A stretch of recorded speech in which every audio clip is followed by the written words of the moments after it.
An alleyway here in the downtown area.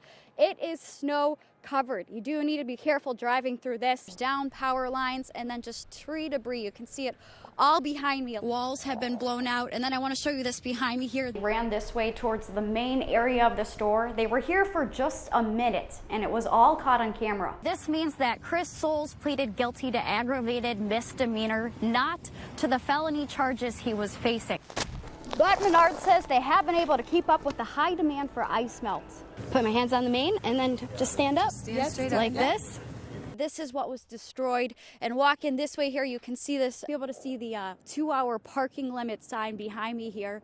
He is suggesting changing some of these time limits. Now I want to walk and move over a little bit here. I'm near State Street right by Viking. I want to move the camera a little bit this way here and zoom in. A tractor was also destroyed in this fire. Behind me, this was once an apartment complex. It has been flattened. You might be able to tell over here, this looks like what was once a kitchen. You can see cabinets and a refrigerator.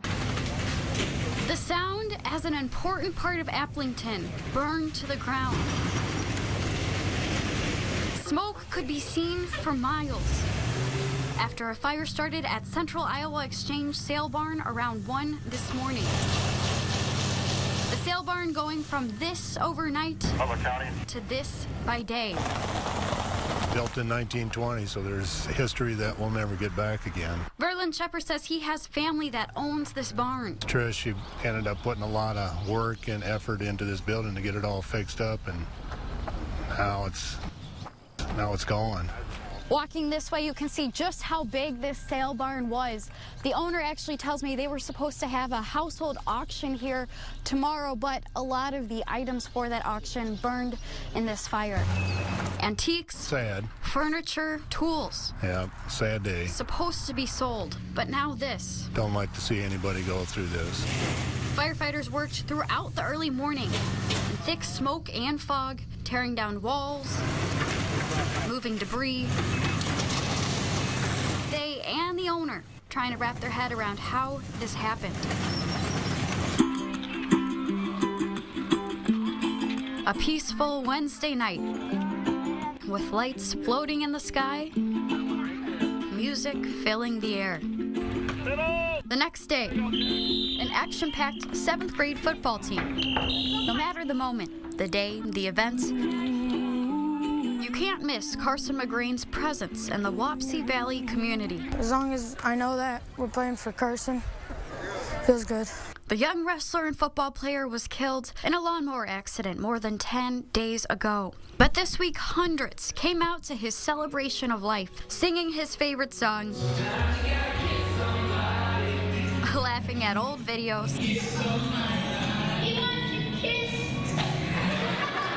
and sharing memories. He was good to his friends. Even well-known athlete and wrestling coach Dan Gable honored Carson. Live like Carson, but you gotta think and live like him too. But even after the celebration of life ended and lanterns lit disappeared into the night sky, honoring Carson didn't stop. Competing football teams showed their support for the 7th grader. Sumner and Wapsie is a big rivalry, but when things come, something like that happens, it feels like the whole area and the whole state comes together, just wants to show their support. And Carson's teammates now play with a CM on their helmets, Carson McGrain. You also hear them chant this. Live like Carson! We want to do everything just how Carson did. No one's perfect, but he's as close as you can get to perfect. A 7th grader who has forever changed his community. Arlington, Iowa. Rural, quiet, a few hundred people. You could say it's un poco, or a little taste of Iowa. Poco, also the name of this horse in town. Good boy. Poco lives in Kimberly Bright's backyard. Got plenty of room to run.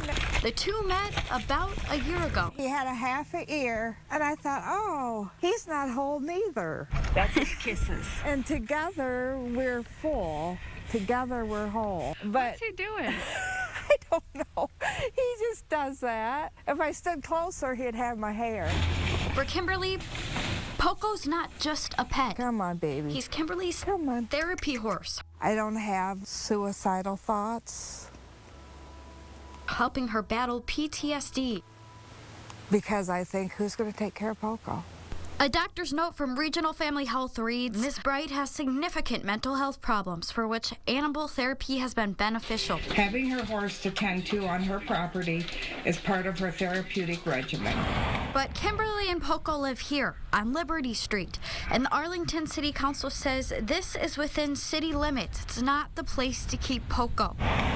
The city did not want to comment on air about this, but I do have multiple warning letters from them saying that families and a daycare with young children nearby are in this area. The warning letters also say neighbors filed complaints about Poco getting loose several times and complaints about the smell of manure coming from Kimberly's yard. Kind of feel for the horse in a little corner lot like that. But he's on bare dirt. It's not the place. It just isn't the place. Other neighbors, like the Petersons here, say Poco doesn't bother them. I think it's fun to have the horse across the street. Hi. For Kimberly, Good boy. she says she's looking after her horse. And she says she built this We got this chain link fence. to keep Poco from escaping again. Behind there, yeah, it is a cornfield. She also says she's near the edge of town. It looks like I see corn stalks. You know, if I lived in the middle of town, of course I would have never bought a horse. I don't think I've fought for anything in a long time. That is until Poco stepped in. But then he came along and he gave me a voice. Now it's up to the court to decide I don't know what's going to happen. if Poco should go. Amanda Gilbert, News 7 KWWL.